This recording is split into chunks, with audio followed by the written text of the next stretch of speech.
Olá, meus amores, tudo bem? Boa tarde. Falamos a respeito dos pronomes oblíquos em situação em que eles assumem uma função sintática de objeto, né? Pronomes pessoais do caso oblíquo, né? E agora tem um trechinho na página 74, né? Tem um quadrinho verde falando do eu, do mim, do tu e do ti. Vocês podem acompanhar aí, tá? Na página 74. Então, tá assim, de acordo com a norma padrão, ou seja, na norma padrão acontece de um jeito. É o que a gente está estudando, né? Que a gente estuda na escola. Mas lembra que eu falei que na prática, né, quando a gente vai para o uso da língua, para a linguagem coloquial, para a linguagem informal, nós encontramos um outro tipo de estrutura, tá bom? E é importante que a gente faça essa comparação, né, da norma padrão e da linguagem informal, né? Aquela que nós usamos no dia a dia. De acordo com a norma padrão, os pronomes pessoais do caso reto, né, nós sabemos que nós temos os pronomes pessoais do caso reto e do caso oblíquo. Nós vimos os pronomes do caso oblíquo e as funções que eles exercem enquanto objetos, né, nas orações, né, isso acompanhado dos verbos. Então, olha só, os pronomes pessoais, né, do caso reto são aqueles que dizem respeito, né, às pessoas do discurso, né, que acompanham as pessoas do discurso, o eu, tu, ele, nós, vós, eles, né? Os pronomes pessoais do caso reto, eu e tu, só podem desempenhar a função de sujeito em uma oração. Então, eis a regra, né? Os pronomes pessoais do caso reto, eu e tu, só podem desempenhar a função de sujeito em uma oração, que é o que a gente vê, né, na linguagem informal, esses pronomes retos assumindo função de objeto. Lembra que eu falei quando eu digo assim, eu amo ele, né? A gente não fala isso? Ai, eu amo ele, ou eu amo ela, né? Esse pronome reto que está em função de, né, em posição de objeto na frase, na oração, né, é um desvio da norma padrão. Na norma padrão, o que acontece? O ele e o tu, né, a regra é essa, o ele e o tu sempre vão estar em posição de sujeito. E a gente não vai encontrar na norma padrão esses pronomes em posição de objeto, tá bom? Já os pronomes pessoais do caso oblíquo, mim e ti, jamais desempenham essa função. Então, a gente não pode, né, na verdade, quando a gente vai passar para a norma padrão, né, estruturas como para mim fazer, né, o caso ali do ti, né, também jamais desempenham uma função de sujeito. Então, é para eu fazer, né, o eu, no caso aí, assumindo a função de sujeito acompanhado do verbo aí. Então, olha o exemplo aí abaixo, na página 74. Eu comprei chocolate para ela. Bom, o que acontece aqui então, né? Eu tenho o eu em posição de sujeito, o eu, né? O eu pronome do caso reto em posição de sujeito, exatamente da forma como deve ser, né? Segundo a norma padrão, tá bom?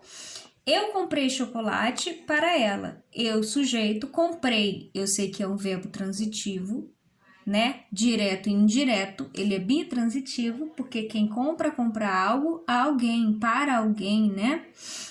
Comprei o quê, né? Chocolate, objeto direto. Para ela, objeto indireto. Olha aí embaixo como é que ficou, né? Ela comprou chocolate para ti, né? Olha o sujeito aí de novo, né? Ela comprou, transitivo direto e indireto, chocolate, objeto direto, para ti, objeto indireto. E esse mim, né? Esse ti, desempenhando uma função de objeto, ok? Temos também na página 72 a questão das adaptações dos pronomes oblíquos o e a, né? Quando você tem, né, no caso, um verbo, né? Quando você tem, por exemplo, né, o caso do verbo vencer, né? Eu sinto vontade de vencer o desafio. Essa é a fala do Felipe Neto, né? Eu sinto vontade de vencer o desafio. Esse desafio, ele pode ser substituído, esse objeto, ele pode ser substituído por um pronome, né? Por um pronome que vai assumir também a função de objeto direto, não é isso? Sendo assim, você pode dizer, eu sinto vontade de vencê-lo. E aí, o que acontece por uma questão fonológica, né? Você tem aí o acréscimo do L em posição enclítica, né? Ou seja, no final, né? Depois do verbo, pós-verbo aí, acompanhado do pronome oblíquo o ou a, né? No caso, se você for se referir a um substantivo feminino, a algo feminino, né? No caso do desafio, como é um substantivo masculino, então o pronome oblíquo refere-se, né, ao desafio no masculino também. Agora, compraram a cadeira ontem. Eu tenho aí uma situação, né, com um verbo, né, e por uma questão também, né, fonológica, eu tenho um verbo na terceira do plural, né, e aí eu sei que ele terminando em M, na substituição dessa cadeira, objeto, né, por um pronome enclítico, por um pronome oblíquo, no caso o a, porque eu estou me referindo à cadeira, então vai ficar compraram na, né? Abaixo você tem, ao ler as alternativas, certamente uma das pronúncias lhe pareceu mais agradável. Compraram a, ninguém fala, né? Normalmente a gente fala, compraram a cadeira, né? Na linguagem informal a gente fala muito isso. Mas vencer o é mais difícil de você encontrar, até na norma, nas variações da língua, né? Vencê-lo é bem formal, né? Vencê-lo, compraram-na, né? Essa diz respeito à norma padrão, né? Segundo as regras gramaticais, diante de alguns verbos, os pronomes o, a, os, as, passam por uma adaptação fonética de som, né? Por uma questão fonética que varia de acordo com as desinências verbais, ou seja, com as terminações. Então, olha aí embaixo, ó. Fiz todas as compras que o chefe pediu corretamente.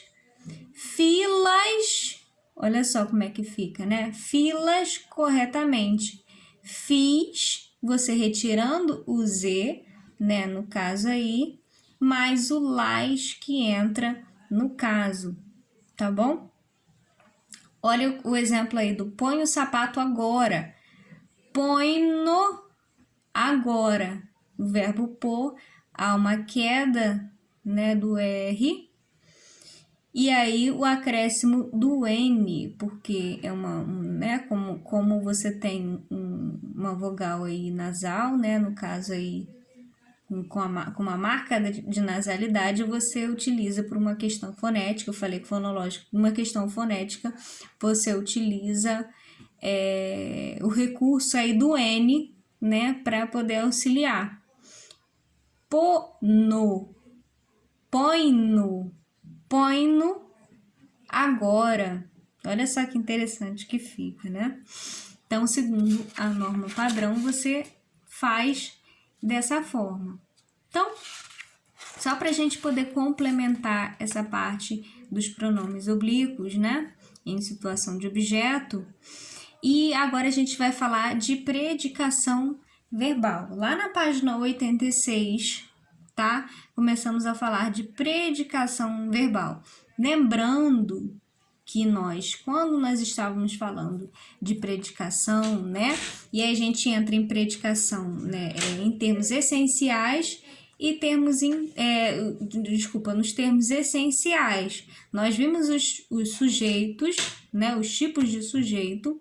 E agora nós vamos falar da predicação verbal. Lembrando que quando a gente vai analisar uma oração, né? Quando a gente vai fazer uma análise sintática, a gente percebe que o verbo, né? Quando a gente fala de oração, o verbo é aquele elemento importantíssimo que estabelece uma relação entre os outros termos, entre os outros elementos, né? O verbo tem a sua relação com o sujeito, né? E tem a sua relação com o complemento, né? Estabelece uma relação com o seu complemento também. Então, no predicado verbal, né? O que a gente vai ter de principal aí, né? Nesse estudo? O verbo, né? O verbo que vai estar, né? Dentro do predicado. Mas, professora, existem dois grupos que nós classificamos os verbos, né?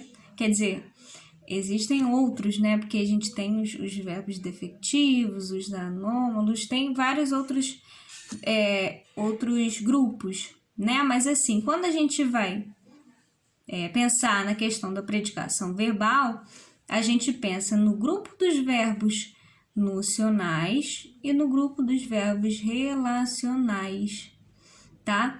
O grupo dos verbos nocionais são aqueles que são os verbos que indicam ação. E o grupo dos verbos relacionais são o grupo dos verbos de ligação, um grupo menor de verbos de ligação, que não tem propriamente uma ideia de ação, né? Mas uma ideia que indica um estado, né? Uma condição. Quando a gente fala de predicado verbal, a gente está falando dos verbos nocionais, dos verbos de ação, aqueles que indicam ação. Então, olha só, tem um poema na página 86 que fala do novo mecânico, né? O novo mecânico constrói emoções sem nome com chave de fenda, tarraxas, graxas e virabrequins coloridos. O mecânico desmonta porções de panetone e de algodão doce num catavento, e ao cair da noite põe as estrelas em marcha lenta. O mecânico tem medo do ponto morto. Em marcha lenta, o mecânico tem medo do ponto morto. Então é interessante que logo no início, né, você tem o mecânico constrói. O mecânico está exercendo uma ação de construir. O mecânico, por excelência, é alguém que constrói, né, alguém que trabalha nessa questão da construção, né, de algo, na manutenção de algo também, né? E o que ele constrói? Ele constrói emoções. Então, dá para perceber que esse verbo, né, é uma ação exercida por esse mecânico, né? Então, nessa estrutura, né, o mecânico constrói emoções sem nome, com chaves de fenda, tarraxas, graxas e virabrequins coloridos, né? Eu posso dizer que esse verbo é nocional, certo? Então, eu não posso... Então, eu desconsidero a questão dos verbos de ligação. Então, nesse caso aqui, é um verbo nocional. Na página 87, você tem lá o que indica, né, o predicado verbal. Quando que vai ocorrer o predicado verbal? Ocorre quando o núcleo é um verbo significativo. Por que ele fala que por que o livro fala que é um verbo significativo? Porque é uma ação propriamente dito, né? A partir daquilo, né, você vê que o sujeito, né, no caso mecânico, ele está exercendo aquela ação, propriamente dito, né? Traz uma noção por si só, né? O verbo construir, se você pegar ele sozinho, isoladamente, ele por si só já indica, já tem uma significação, né? Construir, constrói, você já entende, você já consegue entender até inclusive uma ação, né? A ação de construir, né? Ao contrário dos verbos de ligação. Se eu disser assim, ação, o são sozinho não, ele precisa né, o verbo ser, né? Ele precisa de uma pessoa, né, de um sujeito e de um predicativo, né? Que esse verbo vai fazer a ligação entre esses dois elementos. Mas os verbos de ação não. Os verbos de ação, eles são significativos, inclusive sozinhos, eles têm uma significação, né? Eles é como se eles não precisassem, né, de outras palavras para poder completar o sentido deles, né? Apresentando uma ideia nova sobre o sujeito, certo? Como você provavelmente já sabe, em uma oração que apresenta verbo de ligação, o predicado expressa um estado ou uma característica do sujeito. Nesse caso, né, a informação mais importante sobre o sujeito é chamada de predicativo do sujeito. É o predicativo do sujeito que está relacionado ao sujeito, né, quando você tem um verbo de ligação, é o predicativo que vai ser o mais significativo da história. E nos predicados verbais, o que vai ser mais significativo vai ser o verbo que vai estar exercendo ali a ação, né, o movimento, a ação daquele ser, daquele sujeito. Certíssimo? Olha abaixo aí só para a gente fechar. O mecânico constrói emoções sem nome. Mecânico, sujeito, né? O mecânico, sujeito. Constrói, né? Verbo. E aí eu tenho como predicado toda essa informação que eu tenho em relação a esse mecânico, né? Constrói emoções sem nome. Se eu tenho como núcleo desse predicado o verbo construir, porque ele é o mais significativo aí, é a ação que esse mecânico está exercendo, né? Eu tenho um predicado verbal. Os predicados verbais, eles acontecem quando eu tenho um verbo de ação, um verbo de significação, um verbo significativo, né? Então, aí eu posso classificar, né, esse predicado verbal, esse predicado como um predicado verbal. Ok, gente? A gente termina na próxima aula. Beijos, tchau, tchau.